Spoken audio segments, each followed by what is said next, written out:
Eligiendo combatientes es la reflexión que en la voluntad de Dios tendremos en esta oportunidad. En Jueces capítulo 7.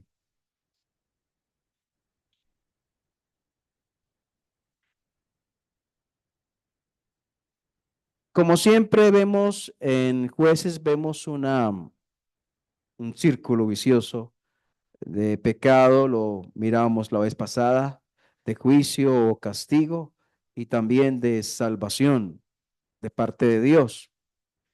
Y el pueblo pecó, lo dice Jueces capítulo 6 versículo 1, y luego dice que Dios los entregó a Madián. Ellos los atacaban, ellos les robaban, ellos les quitaban las vacas, las ovejas, y los dejaban sin comida cada que querían.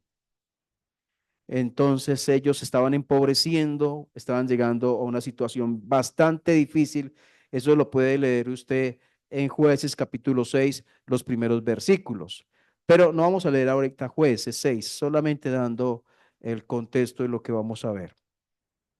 Entonces ellos los atacaban, les robaban, los dejaban sin comida, y entonces eh, ellos claman a Dios y Dios les provee una persona que sería a través del cual Dios les iba a salvar. Y esa persona es Gedeón. Esa palabra es Gedeón. Que es lo maravilloso de la gracia de Dios, que escoge a personas sencillas, de extracción humilde, para hacer cosas grandiosas, para hacer tareas extraordinarias. Hombres ordinarios para tareas extraordinarias. Entonces, así es Dios y lo vemos en David. ¿Quién era David? Un pastor de ovejas que ni siquiera el papá pensaba que él fuera a ser elegido de una manera especial. Eh, ¿Quién era el mismo Saúl? Saúl dijo, ¿quién soy yo? ¿Quién es mi familia para que yo sea rey de Israel? Y tantos otros más. ¿Quién fue Pedro?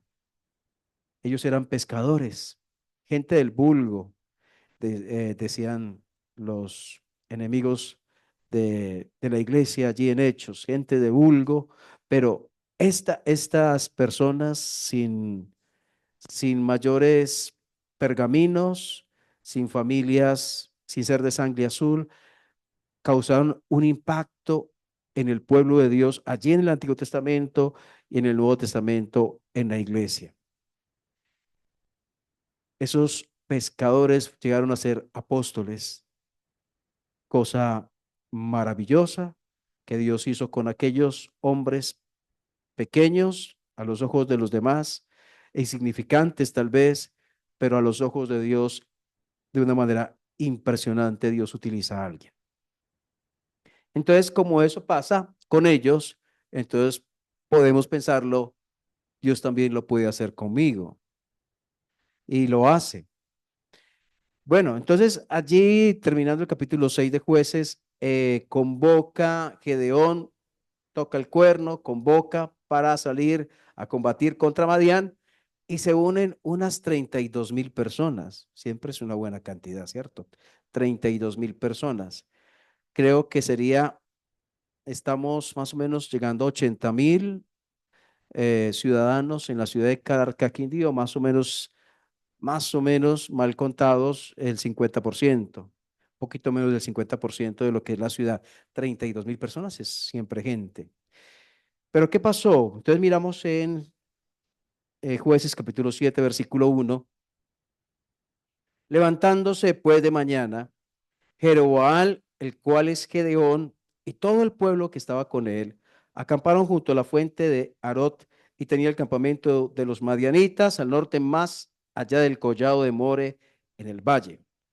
Y Jehová dijo a Gedeón, el pueblo que está contigo es mucho, para que yo entregue a los madianitas en su mano. O sea que se alabe Israel contra mí diciendo, mi mano me ha salvado. Ahora pues, haz pregonar a oídos del pueblo diciendo, ¿quién teme y se estremezca, madrugue y devuélvase desde el monte de Galaad? Y se devolvieron de los del pueblo 22.000 y quedaron 10.000.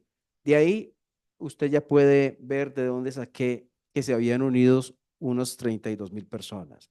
Si se van 22 y quedan 10.000, entonces tenemos que habían 32.000. Pero miren una cosa, en el versículo 2, algo que me llama la atención.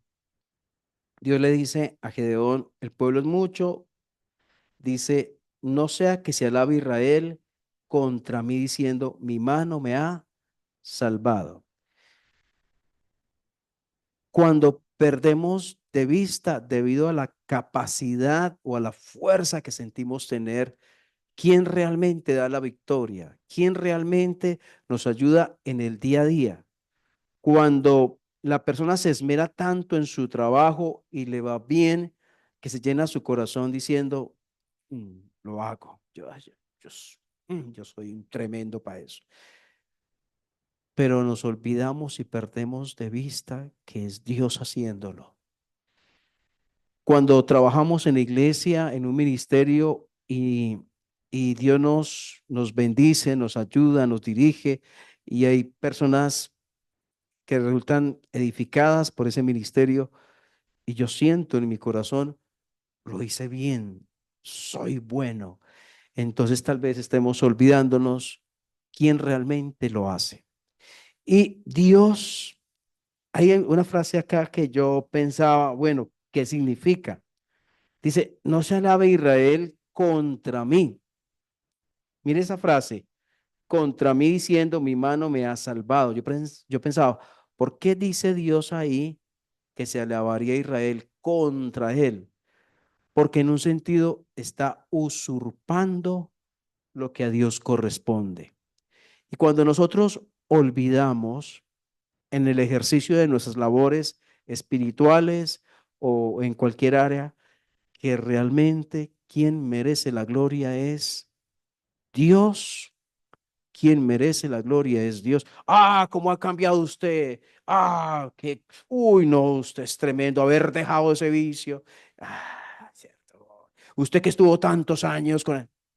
Ah, cuando olvidamos y nos sentimos tan bien, ¿cierto? Cuando nos felicitan de esa manera, pero fue Dios, fue Dios, fue Dios.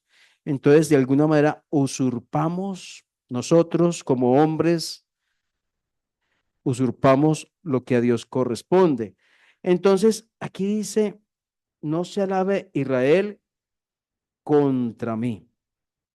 Entonces, esa frase ahí contra mí me llamaba la atención, diciendo, mi mano me ha salvado. Entonces, lo primero que está resaltando ahí es la obra la hace Dios. Esta obra salvadora que sería a través de Gedeón, no eran los combatientes, era Dios. ¿Iban a haber combatientes? Sí. ¿Iba a haber un líder ahí en cabeza de ellos a quien Dios colocó? Sí. Pero ¿quién hizo? Dios. Entonces eso es como algo repetitivo en las escrituras y aún desde los primeros páginas de la escritura y cuando miramos el pecado de Satanás, ¿cierto? Hablando de seré como Dios, subiré junto a las estrellas de Dios, pondré mi trono, seré semejante al Altísimo. Está hablando de eso, de usurpar la gloria que pertenece solo a Dios. Ahora, el, hay un proverbio, el proverbio 29-25,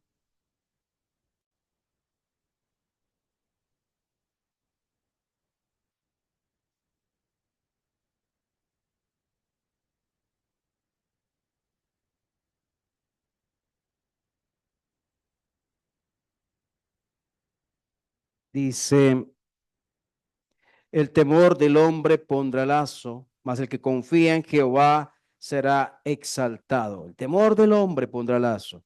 Con respecto al versículo 3, ahora pues haz pregonar en oídos del pueblo diciendo, lo perdimos, ¿no? No lo perdimos. Estamos en Jueces 7:3, ¿sí? Ahora pues haz pregonar en oídos del pueblo diciendo, quien tema y se estremezca, madrugue y devuélvase desde el monte de Galaad, y se devolvieron de los del pueblo 22.000 y quedaron 10. ¿Quién se estaba haciendo como un filtro. ¿Quiénes van a ir? Y comienzan por quiénes no van a ir. ¿Quiénes no van a ir? Los que tengan miedo. ¿Y qué dice Proverbios? Que el temor del hombre pondrá lazo. Dígame usted, sinceramente, no me va a contestar usted, no va a decir, bueno, yo, no. Pero piense usted, si alguna vez por temor ha dejado de hacer algo bueno, por temor ha dejado de hacer algo que agrada a Dios. Estos combatientes no podrían ser hombres llenos de temor. Ahora, ¿será que a los otros que quedaron no les daba miedo? Inmunes al miedo. Yo pienso que todos nosotros hay cosas que nos da miedo, ¿cierto? Algunos hoy entraba a visitarnos alguien que no queríamos que nos visitaran y nos dio un poquito, yo cuando la vi de frente así, yo siempre como que, uf, porque era una mariposa grande, grande, negra, que me estaba mirando así muy seriamente y estaba muy cerca. Entonces, cuando uno está desprevenido y levanta la mirada, cuando la ve ahí, hay muchas cosas que algunos, las cucarachas, eh, aunque no puedan caminar, ellos sí salen corriendo. Entonces, puede ser las cucarachas, ratones, pero hay circunstancias que nos dan miedo, ¿cierto? Mucho miedo, muchas otras cosas más. En el ámbito espiritual, el miedo es un problema cuando me frena y me impide hacer la voluntad de Dios. Si fuera por miedo, no habría predicadores. ¿Por qué? Porque cuando uno asume una responsabilidad de subir a predicar la palabra de Dios, muchas veces siente nervios, siente miedo, le ponen las manos frías, bueno, tantas otras cosas. Entonces, no sé, de pronto algunos que son muy fluidos para hablar, muy buenos para hablar a un auditorio, de pronto no sienten esos nervios, pero la mayoría los sentimos. Entonces, pero el tema no es que lo sintamos, el tema es que eso que sentimos me impide hacer algo que Dios quiere que haga. Cuando no coloco esas emociones delante de Dios para que las trate y no esas emociones manejen mi vida, me lleven o me impidan hacer cosas, sino que sea Dios quien me dirija a hacer las cosas, Dios quien me dirija a hacer o no hacer, no el temor, no el miedo o la pereza o la indiferencia, sino Dios. Entonces, bueno, primero fue Dios, segundo, una característica que no tiene el combatiente es un temor que sea lazo, un temor que impida hacer la voluntad de Dios. Bueno, el versículo 4 al 6 dice, y Jehová dijo a Gedeón, aún es mucho el pueblo. ¿Cuántos habían quedado? 10,000, ¿cierto? Al final del versículo 3. Y Jehová dijo a Gedeón, aún es mucho el pueblo, llévalos a las aguas y allí te los probaré. Y del que yo te diga, vaya este contigo, irá contigo. Mas de cualquiera que yo te diga, este no vaya contigo, el tal no irá. Entonces llevó el pueblo a las aguas y Jehová dijo a Gedeón, cualquiera que lamiere las aguas con su lengua, como lame el perro, aquel pondrás aparte. Asimismo, a cualquiera que se doblare sobre sus rodillas para beber. Y fue el número de los que lamieron, llevando el agua con la mano a su boca, 300 hombres, y todo el resto del pueblo se dobló sobre sus rodillas para beber las aguas. Entonces Jehová dijo a Gedeón, con estos 300 hombres que lamieron el agua, os salvaré. Entonces, otra característica, ¿cuál será esa característica? ¿Por qué esa diferencia? Unos se arrodillaban, el río estaba acá y se arrodillaban a tomar agua de allí, los otros tomaban. ¿Cuál era la diferencia? Yo pensaba, ¿cuál era la diferencia? Y todavía lo sigo pensando. Bueno, ¿cuál era la diferencia?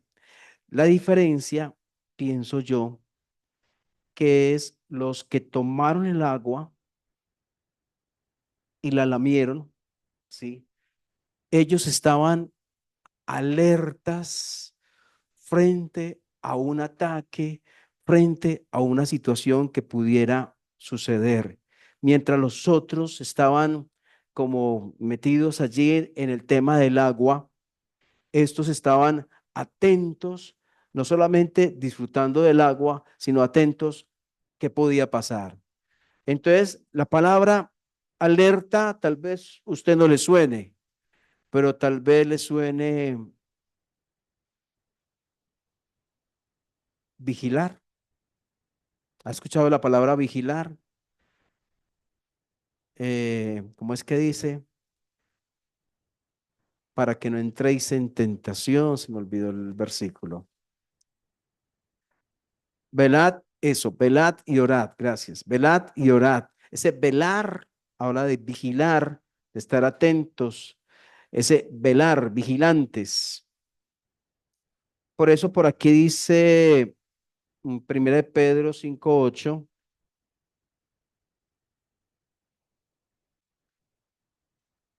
Primera de Pedro 5:8. Bueno, dice, sed sobrios y, ¿qué dice? Velad, porque vuestro adversario, el diablo, como león rugiente, anda alrededor buscando a quién devorar. Un problema que tenemos hoy es que nos dormimos.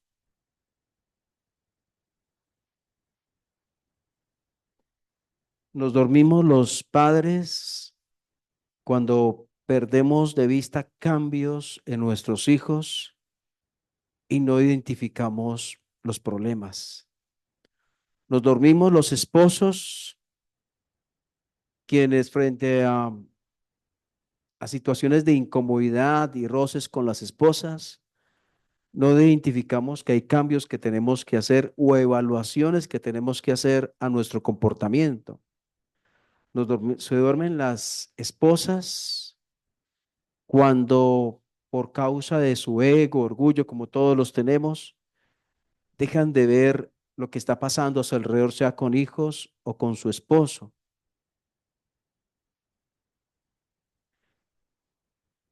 Entonces, ¿qué dice Dios? Velad y orad, dijo el Señor, para que no entréis en tentación. Deberíamos estar pendientes, porque esto que antes no me atraía, me está atrayendo, ¿cierto?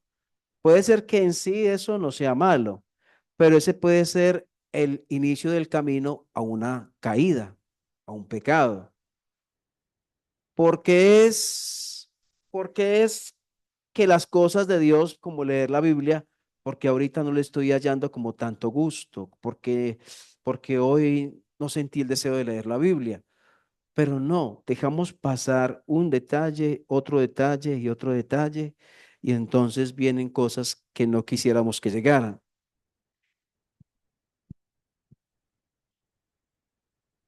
Que Dios nos ayude porque los jóvenes, ¿es aplicable para ellos este versículo? Velad y orad. ¿Es aplicable este versículo para nosotros los padres o esposos y esposas? ¿Es aplicable este versículo para las abuelas y abuelos? Sed sobrios y velad, porque vuestro adversario, el diablo, como león rugiente, anda alrededor buscando a quién devorar. Entonces, nos falta sensibilidad, ¿cierto? Hacia cosas que están pasando que pueden llevarnos o llevar a alguien que está en nuestro entorno a pecar. Más ahora con las redes sociales, ¿cierto? Y el internet, debemos ser sobrios y velad. ¿Sí o no? Jueces, sigamos con jueces. Entonces llegamos al versículo 7. Entonces Jehová dijo a Gedeón: con esos 300 hombres que lamieron el agua os salvaré, y entregaré a los madianitas en tus manos, y váyase toda la demás gente, cada uno a su lugar. Ahí está, Dios va a hacer algo con esos 300 hombres. Eran 32,000 al inicio, ahora son 300. No son, no son ni el 1%, es casi el 1% de los que iban a ir. Y con ese 1% Dios iba a hacer algo, porque el éxito no es por la cantidad de combatientes, el éxito viene por el capitán que tienen esos combatientes. Y no estamos hablando de Gedeón, estamos hablando por el capitán de capitanes, por el Señor. Os salvaré y entregaré a los madianitas. ¿Qué lección puedes sacar hoy? ¿Qué enseñanza puedes sacar hoy de lo que hemos visto? Recordemos algunos puntos. Primero vimos que fue Dios, que cuidado con olvidar que es Dios, porque eso es contra Él. Que una de las cosas que no debe tener el combatiente es un temor que pone lazo y que ese combatiente debe ser vigilante. Eso lo sacamos del versículo 4 al 6. Debe ser alerta, debe estar alerta, de tener atención, ojos abiertos, sed sobrios y velad.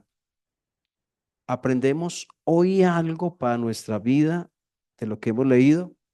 ¿Aprendes tú algo? No sería por la fuerza humana ni por la habilidad militar, es por la fuerza y habilidad divinas. Cuando el temor impide hacer lo que Dios quiere, allí se convierte en algo malo, en algo dañino. Dios nos llama a estar vigilantes, a ser cuidadosos. Que Dios nos ayude. Señor, hemos tenido esta reflexión en tu palabra. Gracias por el alimento que nos das. Gracias, Señor, porque no es la persona quien habla, eres tú, es tu palabra y es lo que importa. Es ella el centro, es ella la que edifica, la que construye. Y oramos, Señor, que quites de nuestra cabeza toda la basura que puede haber y que podamos cada vez más estar eh, llenos de tu palabra.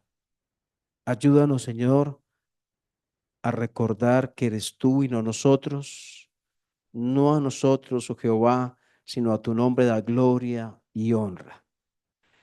Señor, ayúdanos a que no sea el temor que nos impide hacer cosas para ti, que no sean los miedos, pero también, Señor, ayúdanos a ser vigilantes, tanto a nivel ministerial, en la iglesia, ser cuidadosos, como en nuestras casas, con la responsabilidad que tú nos has entregado.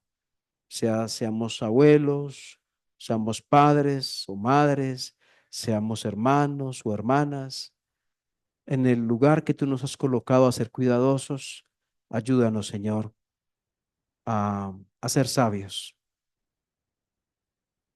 Dios, gracias por tu palabra que nos enseña en el nombre del amado Jesús. Amén.